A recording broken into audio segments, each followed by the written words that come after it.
Hello all, welcome to SRV Kalakkals. நாம் எல்லாருமே அரிசி உளுந்து வச்சு தான் இட்லி செஞ்சு சாப்பிட்ருப்போம்.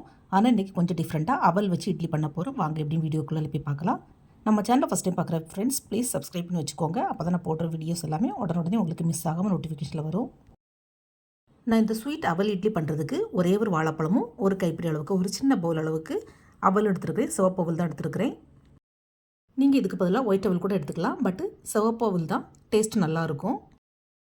அவல் இட்லி பண்ணுறதுக்கு ஃபஸ்ட்டு இந்த அவலை நல்லா ஃபைன் பவுடராக பிளண்டர் அல்லது மிக்ஸி ஜாரில் போட்டு பொடிச்சு எடுத்துக்கலாம்.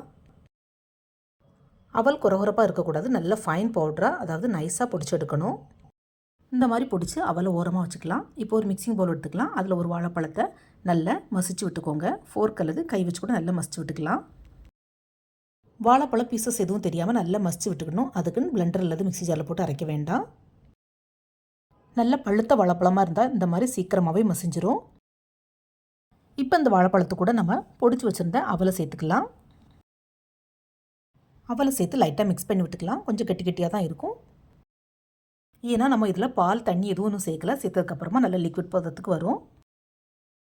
இது கூடவே கொஞ்சம் பொடியாக துருவின வெள்ளை தேங்காய், அப்புறம் கொஞ்சம் நாட்டு சக்கரை பொடி அல்லது ஜாகரி பவுடர் எடுத்துக்கலாம். நான் ஜாகரி பவுடர் தான் எடுத்துருக்கிறேன். கூடவே கொஞ்சம் ஸ்மெல்லுக்கு ஏலக்காய் பவுடர், அப்புறம் கொஞ்சம் வாசத்துக்கு கீ சேர்த்து நல்லா மிக்ஸ் பண்ணி விட்டுக்கலாம். தேங்காய் வெள்ளெல்லாம் சேர்த்ததுக்கப்புறம் கட்டியாக இருந்த அவல் கொஞ்சம் லூஸ் பதத்துக்கு வரும். இப்போ இந்த அவலில் கொஞ்சம் திக்கான பால் சேர்த்து நல்லா மிக்ஸ் பண்ணி விடணும். மேக்ஸிமம் தண்ணி அவாய்ட் பண்ணிவிட்டு பால் சேர்த்து இந்த அவலை நல்லா மிக்ஸ் பண்ணி விட்டுக்கோங்க. அப்போ தான் இந்த இட்லி சாப்பிட்றதுக்கு நல்லாயிருக்கும். பால் சேர்த்து இந்த மாதிரி நல்லா மிக்ஸ் பண்ணி விட்டுக்கோங்க. இந்த கன்சிஸ்டன்சி பார்த்திங்கன்னா நம்ம கொழுக்கட்டைக்கெலாம் பூர்ணம் பண்ணுவோம்ல, அந்த மாதிரி திக் கன்சிஸ்டன்சியில் இருக்கணும். இப்போ நம்ம இந்த அவலை ஸ்டீம் பண்ணி எடுக்கணும். இதுக்கு இந்த மாதிரி ஒரு ஸ்டீமர் எடுத்துக்கலாம். அப்படி இல்லைன்னா நீங்கள் இட்லி தட்டில் கூட வேக வச்சு எடுத்துக்கலாம். இப்போ கேஸ் ஸ்டவ்வில் ஒரு பாத்திரத்தில் கொஞ்சம் தண்ணி வச்சு தண்ணி நல்லா சூடானதுக்கப்புறமா இந்த ஸ்டீமரை அதில் வச்சுக்கலாம்.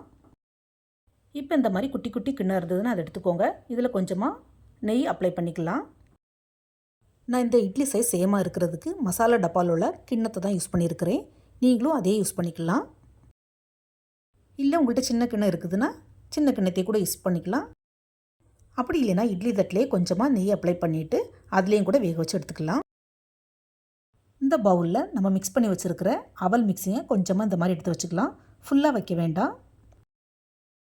மாவு நிறைய வச்சுட்டோன்னா உள்ளே நல்லா வேகாது. ஸோ குட்டியாகவே வச்சு எடுத்துக்கோங்க. எல்லா பவுலையும் இந்த மாதிரி ஈவனாக எடுத்து வச்சுக்கலாம். இதை அப்படியே ஸ்டீமரில் வச்சு வேக விடணும். ஒரு 10 to 15 மினிட்ஸில் சீக்கிரமாகவே வெந்துடும். மேலே ஒரு லிட்டு போட்டு மூடி வச்சுக்கோங்க. லிட்டு அடிக்கடி திறந்து பார்க்க வேண்டாம்.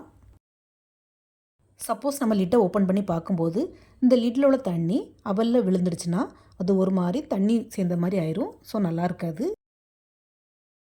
இப்போ இட்லியை வேக வச்சு ஒரு 15 மினிட்ஸ் ஆகிடுச்சு. நான் லிட்டை ஓப்பன் பண்ணி பார்க்குறேன். இந்த மாதிரி ஒரு டூத்பிக் அல்லது கத்தி வச்சு குத்தி பார்த்தா அதில் ஒட்டாமல் வரணும். ஸோ போதும். இப்போ கேஸ் ஆஃப் பண்ணிடலாம்.